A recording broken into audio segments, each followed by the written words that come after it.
So, good day everyone.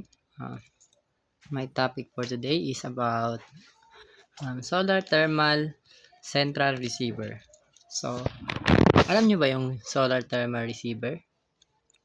So, ito yung mga nakikita natin ngayon na makabagong technology, sa makabagong teknolohiya, yung solar. Yan po. Yan po yung solar thermal receiver. So, sabi dito, a solar thermal central receiver is also called a solar power tower. Is a type of concentrated solar power or CSP system that uses mirror and a tall tower to collect convert sunlight into heat, which is then used to generate electricity. So, yun na nga, the solar thermal central receiver po is ito yung tinatawag din na solar power. So yung solar power na yun is yun yung yun yung kumukuha ng energy galing sa sun, tapos kino-convert niya into electricity. So that's why na merong ibang mga lugar dito sa Pilipinas na kahit walang kuryente pero may ilaw sila. Kasi gaya nga ng gawa nga ng solar 'yun. So next. So how it works step by step. So ito yung step 1. Heliocentric field or mirror. So hundreds to thousand of heliocentric computer-controlled mirror track the sun. They reflect and focus sunlight towards a central receiver at the top of the tower. So ito, dito sa number 1, when we say heliocentric, so ito yung parang heliocentric field. So ito yung mga maraming mirror. Nakikita na ba kayo ng solar panel na parang sobrang dami? I think bandang nasa mga naalala ko na nakita ko sa balita sa Ilocos Norte yata yun. I think ganun na maraming solar panel na ginawa para mag-generate ng kuryente. So ang sabi dito as hundreds to thousand. So hindi lang hundreds to thousand yung nilalagay nila para malaki yung energy na makukuha nila galing sa sun para makapag-generate siya at magamit ng ilang mga komunidad sa lugar na kung saan wala silang kuryente or hindi sila naaabot ng kuryente. So ang pinaka best way nila is to maglagay ng solar panel. Next. Number 2, central receiver. Top of the tower, the intense concentrated sunlight hits a working fluid inside the receiver. Common fluids, molten salt, most popular, water, steam, and air, or specialized thermal oils. So, here in the central receiver, so, ito yung central receiver, so, siya yung nagre-receive ng power mula sa sun, no? Kumbaga, may mirror yan dito, may mirror. So, yung mirror is nag-a-attract siya ng energy galing sa sun.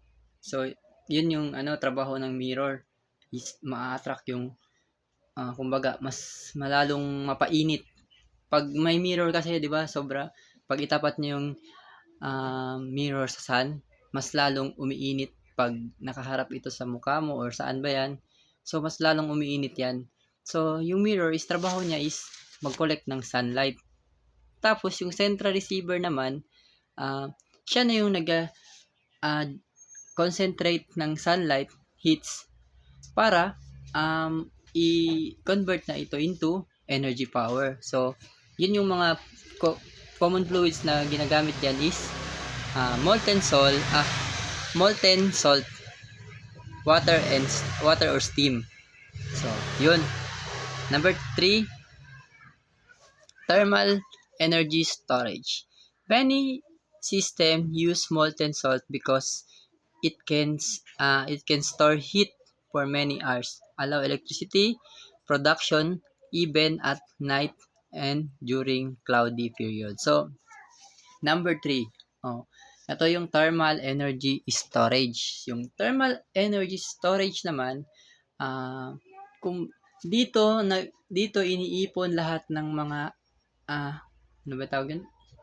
Energy na kinukuha galing sa sun, napupunta lahat sa thermal energy storage. Kumbaga, from the word storage, tambakan.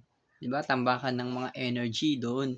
So, many system use molten salt because they can store heat for many hours. So, lahat ng karamihan sa mga system na ginagamit ay molten salt. Dahil ang molten salt kasi is store siya ng heat kahit ilang oras. Depende pag naubos yung energy na naiipon sa storage. So, it's allow electricity production even at the night during. So, kahit kahit gabi, kahit gabi na no, kahit wala ng araw kasi meron kasing ibang solar na pag natatamaan lang ng araw, doon lang siya nagpa-function. Tas nagpa-function siya naman na madali lang. So ito, pag gamit daw nila yung molten salts na yon is it's allow electricity na mag-generate pa rin during night and or cloudy day. Kahit walang araw na matatamaan doon sa solar nyo, is nagge-generate pa rin siya dahil yung energy is naipon nga dito sa thermal energy storage. So, nagpo-produce pa rin siya ng energy kahit walang araw. So, yun. Next one is number 4, power block. The very hot fluid up to 500 to 600 Celsius or more produce steam. Steam drives a turbine generator producing electricity. So, power block. So, the very hot fluid daw is dapat umaabot ng 500 to 600 Celsius para makapag-produce siya ng steam or more para mag-produce ng steam. So, yung steam naman yun is papunta yun sa turbine generator. So, yun na yung nagpo-produce ng energy para magbigay ng ilaw sa mga magbigay ng electricity sa ilaw or sa tahanan natin or kung saan ba natin ginagamit yung solar panel natin.